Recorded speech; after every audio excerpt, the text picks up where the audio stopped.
Gracias. Buenas noches a todos. En este debate vamos a hablar sobre el matrimonio igualitario y cómo este ha sido un tema controversial desde muchísimos factores y puntos de vista en cualquier población. La percepción social que considera los factores políticos, religiosos, éticos, hacen que este dilema sea controversial por la diferencia de opiniones del público. Al ser muy contradictorio de ambas posiciones, llevando su ideología a un factor más extremo o radical sobre lo que debería o no debería ser. Vamos a empezar con Melanie argumentando a favor del matrimonio igualitario y luego seguimos con Javier con sus argumentos en contra y respuestas. Te doy la palabra, Melanie. Gracias, Carlos. Bueno, para comenzar, hay una obligación moral de justicia en donde la igualdad de trato e igualdad de oportunidades de aplicar para todos. Un ejemplo de esto es que, bueno, por ejemplo, la mayoría de magistrados en la Corte Suprema de Estados Unidos consideraron que el matrimonio es un derecho fundamental. Por esto, las prohibiciones eran discriminatorias e inconstitucionales, ¿verdad? Y los estados tenían que realizar y reconocer los matrimonios entre personas del mismo sexo. Otro ejemplo es, bueno, por ejemplo, en el Tribunal de Circuito del Condado de Miami, en Florida, Sara Sabel en el 2014 declaró inconstitucional la prohibición del matrimonio entre personas del mismo sexo. Esto porque ella dijo que esto servía solo para herir, discriminar y privar a las parejas del mismo sexo y a sus familias de la misma dignidad y, por consecuencia, etiquetarlos como ciudadanos de segunda clase.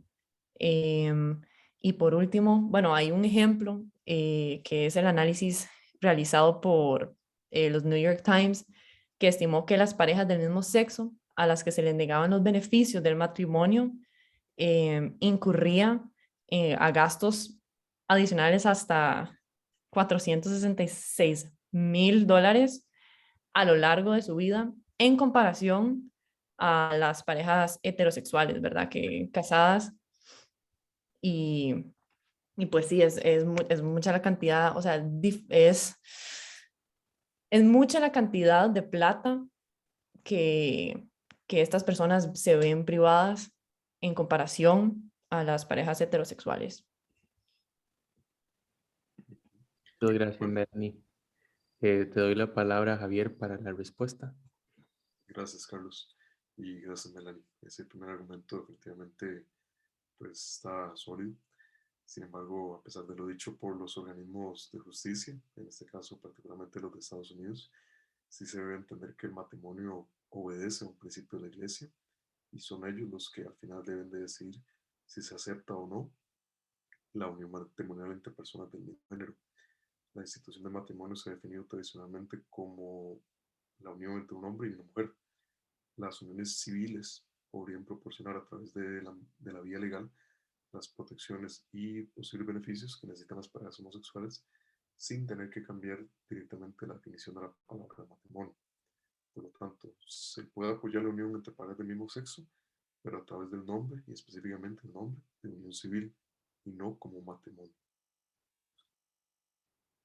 Muchas gracias por tu respuesta, Javier. Procedemos con el argumento número 2, preparado por el caso a favor, encargado de Melanie.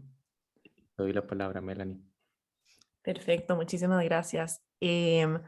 Bueno, este argumento se basa mucho en lo que es permitir que el matrimonio del mismo sexo sea, sea legal, porque esto sería beneficioso tanto a los homosexuales como a la sociedad en general. Em, Hay varios casos de estudio económico donde esto se puede ver beneficioso. Por ejemplo, en julio de 2012, el alcalde de la ciudad de Nueva York, Michael Bloomberg, anunció que el matrimonio homosexual había contribuido con $259 millones a la economía de la ciudad de New York en solo un año desde que ésta se legalizó ahí. Aparte de esto, tenemos un estudio realizado por la Universidad de California de Los Ángeles, UCLA, donde encontró que el matrimonio del mismo sexo le trajo 111 millones a la economía de Massachusetts, igual después de legalizar el matrimonio del mismo sexo. Y como conclusión, el gobierno se ve beneficiado también porque ellos cobran por las licencias de matrimonio y esto, por ende, puede ayudar a la economía del país. Muchas gracias, Melanie, por tu punto. Vamos a proceder con la respuesta de Javier. Gracias, Carlos. Igualmente, gracias, Melanie. Sí se comprende el beneficio económico recibido a raíz de las uniones matrimoniales homosexuales, tal cual lo decía Melanie, por el tema de las licencias y demás, todo lo que reciben los distintos estados. Más sin embargo, en el momento en el que se permita que un factor económico pase por encima de los principios morales de la sociedad, es cuando realmente vamos a perder nuestra capacidad de emitir juicios morales en base a nuestras creencias, que no se remontan a meses o años atrás, sino que se remontan a milenios atrás. Todo eso viene precedido por la opinión firme de la Iglesia de que la unión entre personas del mismo género no es natural y definitivamente un aspecto económico no debiera ser únicamente un factor determinante para pensar en qué se debe autorizar, por lo que sigo considerando que no debe ser permitido. Muchas gracias por tu opinión, Javier, y tu argumento. Vamos a avanzar con el tercer argumento en defensa al matrimonio igualitario de parte de Melanie. Te doy la palabra, Melanie. Gracias, Carlos. Bueno, tenemos como último argumento el derecho del matrimonio, que no es solo para las personas que van a tener hijos. ¿Por qué? Porque estas personas del mismo sexo no logran tener hijos naturalmente, como se puede decir, pero tenemos casos como las mujeres que son infértiles y como se puede ver en Estados Unidos, bueno, el Centro para Control y Prevención de Enfermedades de este país analizó y agarró data y concluyó que hay 8.8, bueno, el 8.8% de las mujeres en Estados Unidos son infértiles. Y también analizaron para las parejas de diferentes sexos, o sea, las parejas heterosexuales, y dijeron que, bueno, el 9% de las parejas casadas con hijos, o sea, estas mismas, según Jonathan Vespa, eh, superan el 9%, pero hay muchas parejas que la verdad no quieren tener hijos. Y en el 2010, una encuesta realizada por el Pew Research Center encontró que el 44% de las parejas no veían como una razón importante para casarse la razón de tener hijos. Y por eso es que el derecho al matrimonio no solo va dirigido a esas personas que, o sea, las personas que se quieren casar o pueden tener hijos, porque de ahí, como vimos, hay un montón de razones por las que estas personas, de ahí, por razones infértiles, ser fértiles, ser que no lo ven necesario, de ahí, no quieren tener hijos. Entonces, no es como que el derecho solo es para las personas que van a tener hijos. Muchas gracias, Melanie. Procedemos con la respuesta de Javier. Gracias, Carlos, y gracias de nuevo, Melanie. Se entiende y se toma muy en cuenta el tema de los porcentajes que bien nos ilustraba Melanie respecto al 8.8% de las parejas o de las mujeres que son infértiles, el 9% de las parejas casadas con hijos, el 44% de las parejas que no veían tener hijos como una razón importante para casarse. Sin embargo, siguen siendo porcentajes que están todavía por debajo, inclusive del 50%. O sea, quiere decir que siguen siendo un tema de minoría, siguen sin tener una presencia tan sólida, más sin embargo siempre se deben de tomar en cuenta, por supuesto. Pero sí existe un principio muy importante y es que las parejas heterosexuales aparentemente infértiles a veces tienen hijos y los avances médicos pueden permitir que otros procreen en el futuro. Sí, tal vez no de la forma 100% natural, pero sí de una forma más natural que otros medios. De igual forma, las parejas heterosexuales que no desean tener hijos, aún así todavía son biológicamente capaces de tenerlos y pueden cambiar de opinión en cualquier momento. en lugar de las parejas homosexuales que, a pesar de querer y tener la intención de procrear, no pueden hacerlo. Entonces seguimos bajo la línea donde hay principios morales, donde hay principios religiosos, donde hay un tema de rectitud que se debería seguir.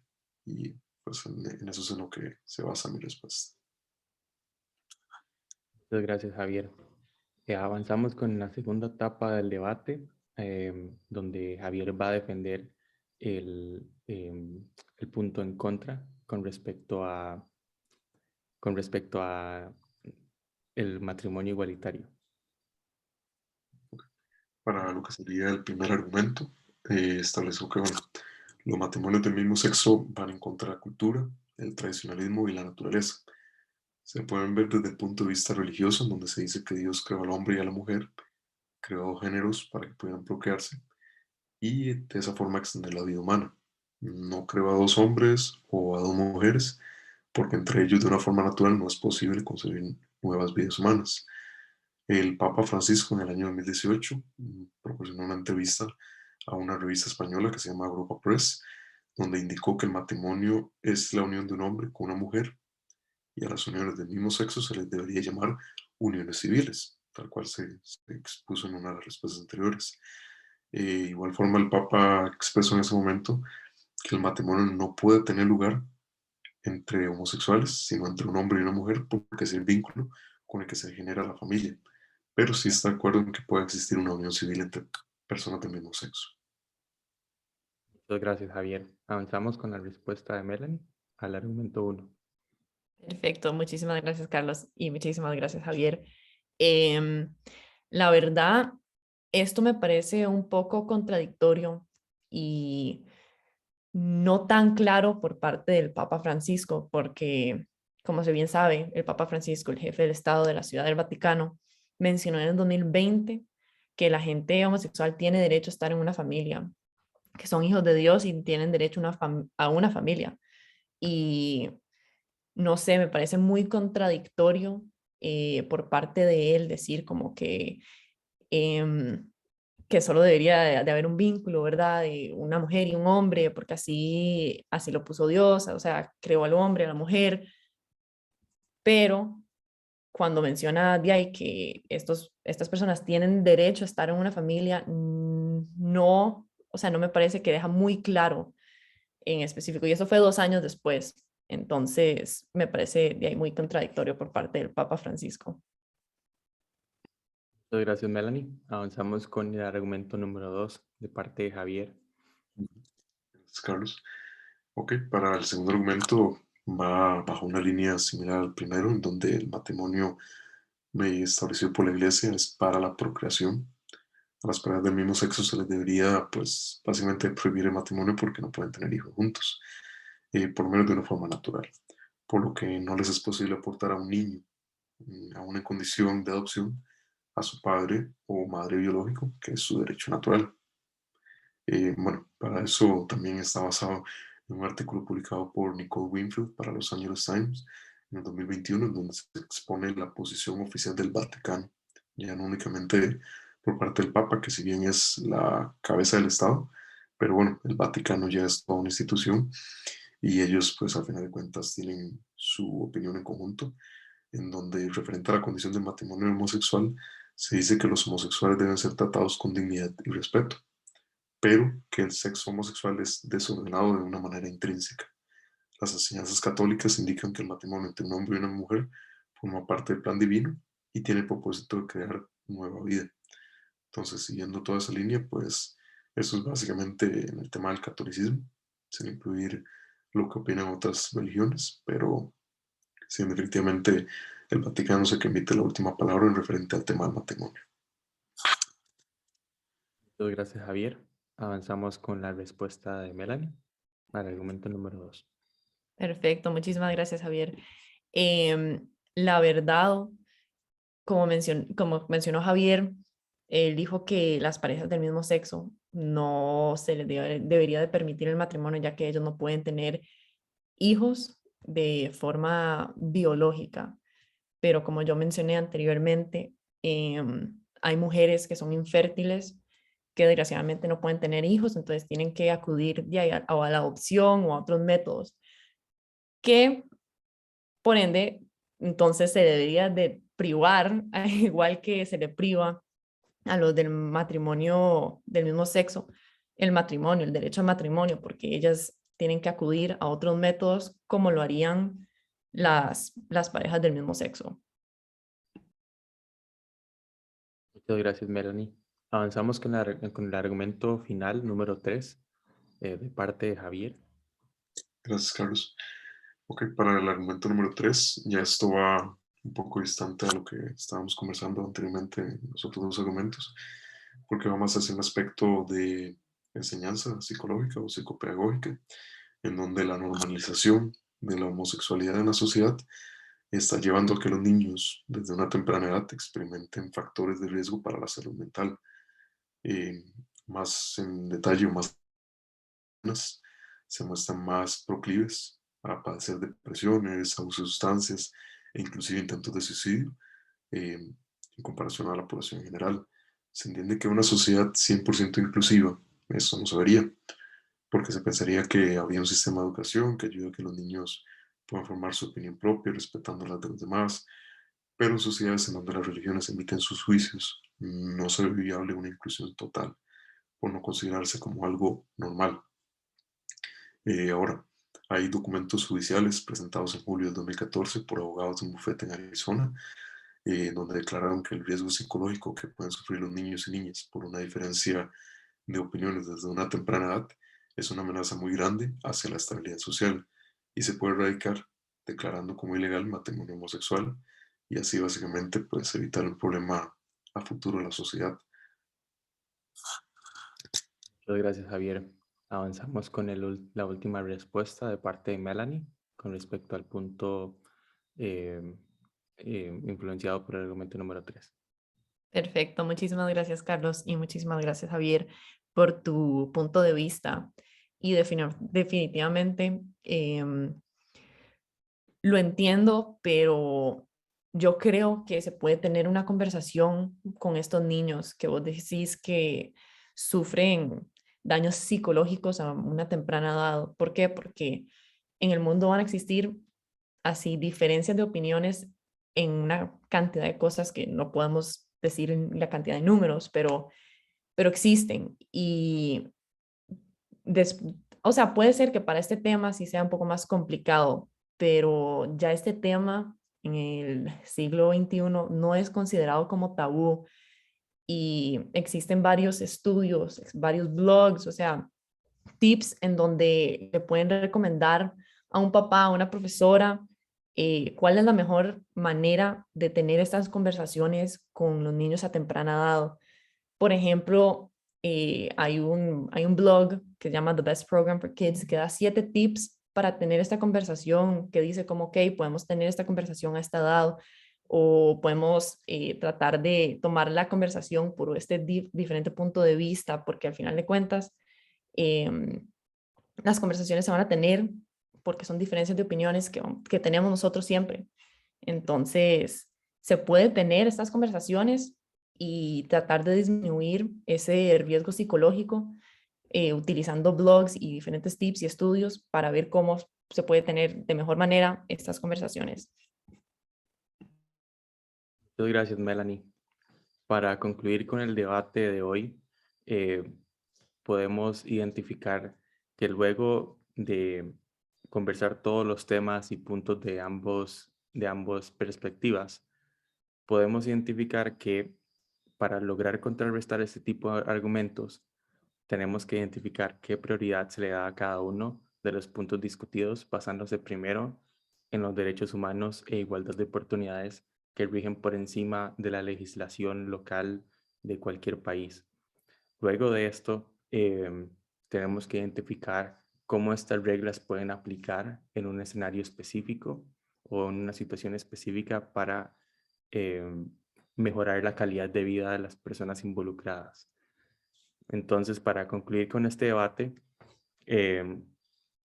logramos basarnos en una encuesta que se le realizó a más de 1,000 personas en Estados Unidos, 1,000 adultos en el 2014, en donde se identifica que para este tipo de población, ambos resultados, basándose en los datos demográficos y también en lo que la mayoría de la población opina sobre el tema discutido hoy, pudimos recopilar a base de una encuesta masiva, aleatoria, a ambos tipos de demografías, que los derechos universales rigen por encima de las creencias personales de los individuos o religiosos. Por ende, al final de la encuesta realizada por CBS y New York Times en el 2014 a más de 1,000 adultos en Estados Unidos, se definió que más del 56% de esta población específica está de acuerdo que el matrimonio del mismo sexo sea legalizado.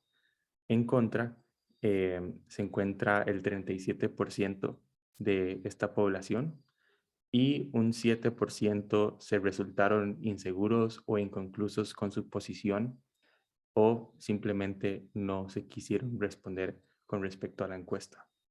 En conclusión, podemos identificar y confirmar que luego de este debate y argumentar todos los puntos de vista principales de ambas perspectivas, decidimos aprobar y ver más viable la posición del matrimonio igualitario y por ende, basándose en los datos mencionados anteriormente, aprobamos la posición del matrimonio igualitario como un derecho fundamental de los humanos en cualquier parte del mundo. Muchas gracias.